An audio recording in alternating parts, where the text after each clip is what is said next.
usually do when I need some advice is I turn to the patient community. And Anil has given me a very important response. He regrets he can't be here, but he's monitoring it right now on Facebook. If you don't follow Anil on Facebook and Twitter, you should. He's a reason enough to get involved. I think he's a very important, not only an advocate, but an important citizen scientist. Anil is a ballet dancer. He's not a scientist, but he's taken it upon himself to master all of the information available and to collate it and distribute it. And I depend on him very much for checking things out. He's one of my important Dutch advisors. I remember the first talk that I was invited to give on chronic fatigue syndrome. It was a pub talk in Edinburgh, and I went wrong on the first slide because I said chronic fatigue, not chronic fatigue syndrome. And the patients educated me as to why that was an important distinction. I did make that mistake yesterday and had to explain why I wasn't talking on chronic fatigue the way I was supposed to be to the occupational and insurance physicians. What can I say? I left them confused and in doubt where previously they were certain. I think it'll take a couple more goes at it before I persuade them and convince them. But at any rate, Anil had been advocating that Dutch patients weren't in your face enough and that they were behind some of the other groups. And he wanted to clarify that. There was a time that was true, but the time is not to be in your face right now. The time is to get informed, to network, to ensure the best evidence is available not only to other patients, but to the professionals who treat you. And I think that social media are going to be very important in that struggle. And Anil has done some excellent blogs explaining his transition from being a lively, talented, promising ballet dancer to getting a new pair of shoes and never being able to take it out of the box. And some very, I recommend his blogs to the physicians. I'm not sure if they'll go read them, but I can at least recommend them. But there are others. I know Frank is in the audience. I didn't think he was going to be in the audience and didn't want to embarrass him. I know, what's the Dutch expression about the tall cornflower gets cut? You know, you don't like to stand out. But Frank has been an important advisor. And he's written some important rebuttals to the PACE investigators. And in the Lancet Psychiatry, I first became aware of when we had back-to-back papers in that journal criticizing the follow-up study for PACE. And then he's gone on to do some more basic research. And again, he has taken the trouble to educate himself. Now, all of you don't have the time or energy or opportunities to learn the science, but you can sort of monitor and police what's out there and keep bad stuff from getting into circulation by not tweeting it, not getting into it, and but also facilitating the movement of good stuff. Back in the 90s, I got caught up in another patient movement. It was called the Force, Facing Our Risk of Cancer Empowered. And it was a group of physically healthy women who knew that they were at high risk of breast and ovarian cancer. And they had made the decisions to have the breasts and ovaries removed after they had had their last child that they wanted. And they were pestering physicians to give them a hormone replacement. And they wouldn't do it because they were nervous about it. The evidence was there, but they were nervous about it. And I got a series of grants and wrote papers with them as they basically triumphed over the medical establishment, not going against the evidence, but using the evidence to convince physicians to make changes that were needed. And we actually won a recognition from the BMJ. The Force website back then was one of the most trusted patient websites in the world. And Time magazine even made Previvor one of the words of the year in the 90s, and that described a person who was perfectly healthy but was at high risk of breast cancer, was having to take action to deal with that. But that was a different time. We had listservs. We could control, we could monitor the listservs 24 hours a day. We knew who was on there, keep some people off, amplify other people. And it's very different with the internet than when you, because anybody can go on there. A lot of non-patients are trolling, and a lot of people pretending to be patients who aren't. And it's much more difficult. But I've seen remarkable progress in the 2 years that I've been involved. Another person, Mark Vink, I used a slide from him yesterday where he tested himself using the PACE entry criteria and showed that he couldn't get into the trial even though he was bed-bound.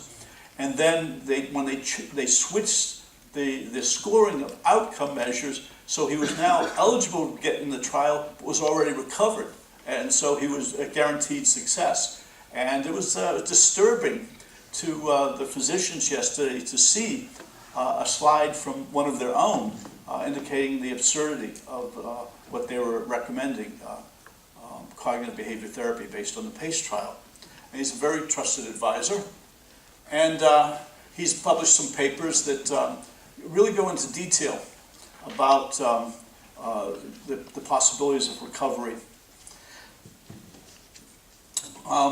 Now, my appearance today wouldn't have been possible without the patients contacting me.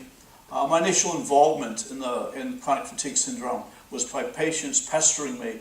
They said, "You're going after all this positive psychology bullshit, and we've got this PACE trial that is just the ultimate bullshit trial." And I was reluctant, and then they sent me an article from the Telegraph, which Michael Sharp was quoted as saying that positive thinking and exercise could overcome chronic fatigue syndrome. And I put a tweet up, "I've had it, Michael. I'm going to trash your study on Thursday." And that started off a battle. At the time, I wouldn't say I was close friends, but I was friends. I had shared 2 bottles of wine with Michael a few years ago. I'd gone to dinner with Trudy Shoulder, and I was in regular contact with Simon Wesley. And all those relationships went by the wayside. I don't regret it. I think history will judge them. They're wrong. And history's on your side. Some of you know that I had a big event yesterday, and thanks for Jim Fast for arranging that. I think I really freaked out some of those physicians. To start with, that's the Boston Tea Party. And that's when the Boston colonists decided they wouldn't buy the British tea anymore, and they threw it overboard. By the way, their sense of spunk, does anybody know where they came from? They came from England by way of Leiden. They learned a lot about law before they settled the colony, and that was a very important influence on the way they responded to the British. So at any rate, what's happening in the United States, and hopefully spread in the UK, is that a lot of what these physicians were told yesterday about chronic fatigue syndrome is wrong. A lot of what they think they know is wrong. In fact, the word is wrong, and it's being replaced by myalgic encephalomyelitis. In fact, and I put those words to draw their attention. I'm a dyslexic, and I have a big problem with myalgic encephalomyelitis. Yeah, I even got wrong, ME. But they better get used to it. It ought to roll off their tongue. It has the same way with post-exertion malaise. But what the American government has done, this is absolutely amazing. The Institute for Medicine report and a CDC website emphasize that post-exertional malaise and getting more ill after any effort is a defining symptom. If it's not there, it's not chronic fatigue / ME. And CBT and graded exercise are no longer recommended by the CDC as treatment because of potential harm to patients and ineffectiveness to the rest of the patients.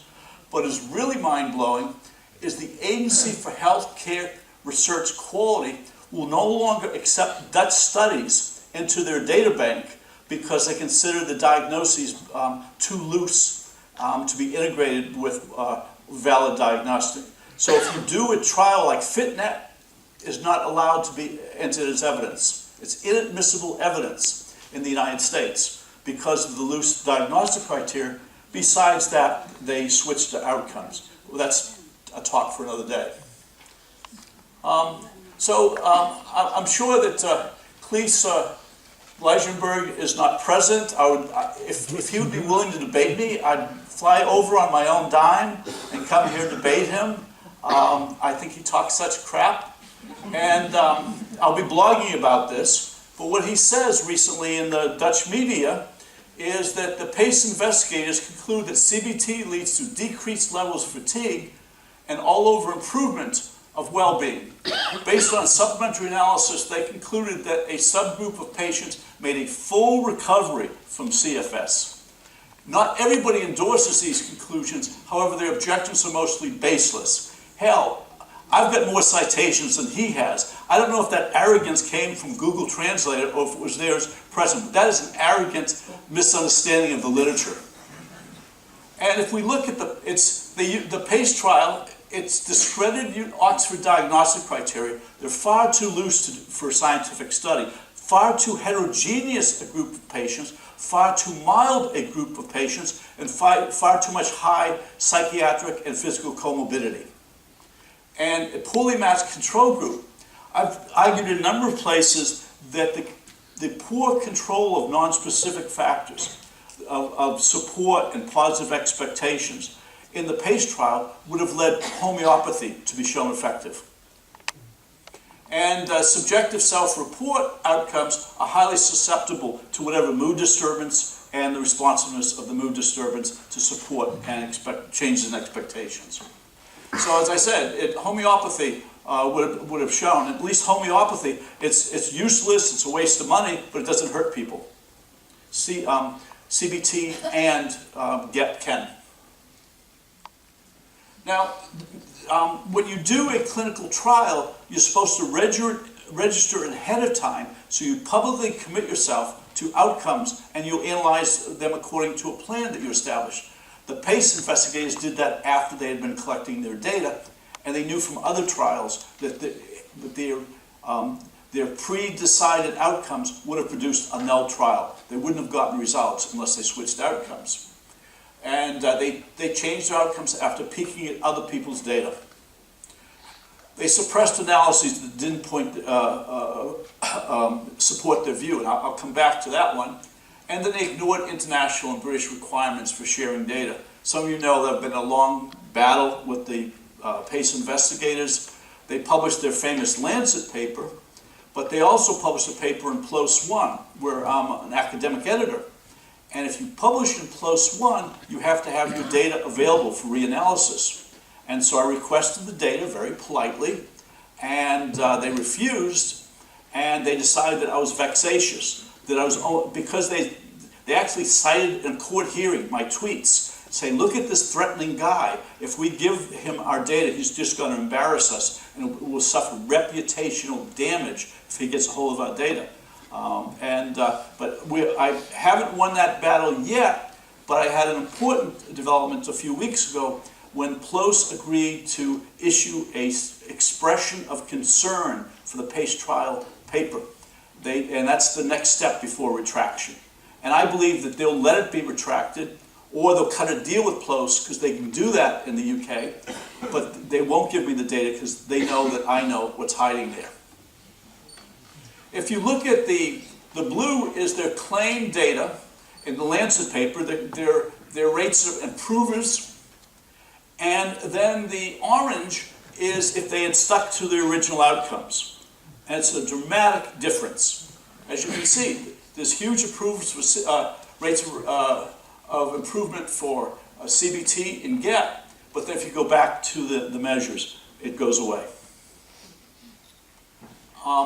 Now, in the 80s, I was a harsh critic of Aaron T. Beck, arguably the father of cognitive behavior therapy.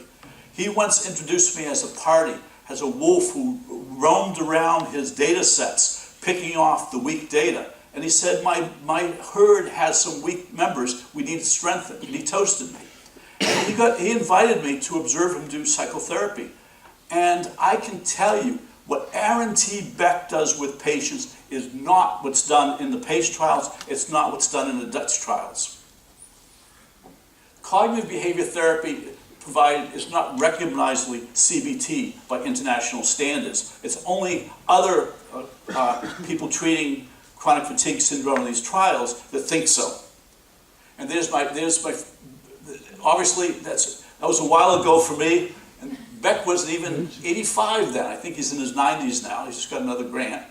And so that's hanging out with Tim, is people get to know him. First thing, you no longer have to call me Aaron. That's sort of like a initiation. But anyway, real CBT, it's collaborating. It's collaborative. You listen to the patient. You don't assume what the patient wants to work on. With chronic fatigue syndrome / ME, you don't assume that fatigue is necessarily the most pressing, burning problem for the patient. It may be orthostatic intolerance, or it may be debilitation from exercising. And you recognize and utilize the patient's resources. You recognize and accept the patient's limitations. If anything, rather than getting behind the patient and pushing them, you stand in front and slow them down a little bit so they take credit for overcoming you along with whatever else they're doing. And you pursue limited but significant goals. And you adapt to the patient's readiness for change. That's not, it's a harangue. It's a coercion that occurs in CBT, as it's done in the Netherlands for CE and CFS and ME. So back to Cleese. His illusions are maintained by relying on unblinded design subjective self-outcomes. He's smart enough to know how to do a clinical trial. He knows what he's doing. I don't believe he's that stupid. And the non-specific factors are concentrating the active treatment. He suppresses scoring of outcomes. He suppresses contradictory data. I want to have him come down here and debate. Why does he hide this study? He took the objective data that was buried in Amsterdam and put it into a paper. He showed none of the Dutch trials have ever affected objective measures of activity. They improved subjective measures, not objective measures. And there's a fourth study since that. Now, it's sort of a back to the future. If we start talking about ME again, first we're going to get out of the category of medically unexplained symptoms. That's an unvalidated, invalid psychiatric category. The developers of the DSM have been extremely uncomfortable with so-called somatoform disorders because they're rule-out disorders. You could have lots of physical problems identifiable, but be labeled as medically unexplained symptoms if your physician is annoyed with you and thinks you're not responding to their advice. And I think this is a very important movement. I'm totally behind it, and I think that you'll get a lot of international support because they know what a lot of us who don't know about chronic fatigue syndrome initially know it's a garbage category. Medically unexplained symptoms. It's an embarrassment to psychiatrists. And this is a silly diagram that I keep going at. This Danish, one of Peter Fink's underlings, keeps writing these papers, and he keeps attacking me and complaining to Close that I'm being unfair to him when I say that his work is garbage. But this is his patient education pamphlets. Is kind of voodoo-y pseudoscience about how somehow bad things that happened in your past or in your recent history cause you to have medically unexplained symptoms. Now, the fact is that ME was an accepted classification since 1969. Under the influence of the English, Americans decided that they would downplay it and they would accept in 1988 chronic fatigue syndrome. And we now recognize that's a mistake because it trivializes a condition. And we now recognize that ME/CFS is characterized by neurological, immunological, gastrointestinal, cardiovascular, and muscular features. And you can get that, you can figure that out if you do a proper diagnosis and don't limit it to 6 months of fatigue, which is what the PACE trial did. And here are the proposed criteria. As you see, that it's not just a matter of fatigue. It's post-exercise malaise is a requirement, and unrefreshing sleep is a requirement. If you apply those criteria, the Dutch trials are getting a milder group of people who don't actually have this condition. There are other people in the group who have serious undefined problems with fatigue, but they're not ME. But the people with ME are susceptible to being hurt by what's going to be asked of them in the trials. And furthermore, they have to have the cognitive impairment or the orthostatic intolerance. And the post-exertional malaise, I think you really need to educate your physicians about that. And I know when there was a point in the 90s where I thought that I was able to treat chronic fatigue syndrome. And they weren't chronic fatigue syndrome patients. I was working on highly specialized mood disorders, and the patient population had had depression 2 or 3 years and had been unresponsive to treatment. They were brought into the hospital, they were taken off all their meds and rebuilt the meds until they found the ones that worked. And typically they were an MAO-I inhibitor. People who know what that drug is. It's one that Americans were kind of reluctant to use because you can't eat pepperoni pizza or fava beans or Dutch cheese. Because when you're on that, so you just have to get dietary restrictions. But so these patients had to rebuild their lives. I would work with them. I'd give them small behavioral tasks. It looked like wonders. Then the word got out that I was treating chronic fatigue syndrome. My colleagues actually wrote papers about chronic fatigue syndrome. None of the patients had it. They were all melancholic patients. The problem was they were fatigued, but the main problem was really difficult to get them going because they had no sense of pleasure. So when they went out and did something, they didn't benefit from it. So the word got out in the medical center, we successfully treated chronic fatigue syndrome, and then we started getting referrals from rheumatology. Wow, it was entirely different. They were a lot more receptive and enthusiastic about accepting the assignments. I often would get patients to call me, what they do, go out and do an assignment, like little assignments. They wanted to get socially engaged. I'd say, well, could you take a napkin to a social gathering, get me 3 little cubes of cheese, 2 salamis, and 3 olives. And if someone says, what are you doing there? Dr. Coyne couldn't come. I thought I'd bring him some food and just get out of there. Well, what if I want to socialize? No, your only assignment is to get there, get the food, and get out. Or go downtown and find the names of 3 dogs. The dogs are tied up along the parking meters. You can't ask the dogs. You have to interact with people. And then you get your next session. The depressed patients would grumble to do it. The people I got from rheumatology would do it. I'd get a call from them. I felt great, thank you. Bam! They would fall apart within a day, another day. It scared me. I stopped accepting any patients. And I recognized I was up against something I didn't understand. But too often, people don't recognize the post-exertional malaise, and so they don't get it, how much harm they're doing. Okay, a cynical view of the PACE trial. Why do they keep holding on to the pseudoscience? Well, there's a conflict of interest in the design of the study. The Public Works and Pension Agency funded it, and they had some say in the design. Furthermore, Peter White was getting paid a bounty for everybody he could get off social benefits.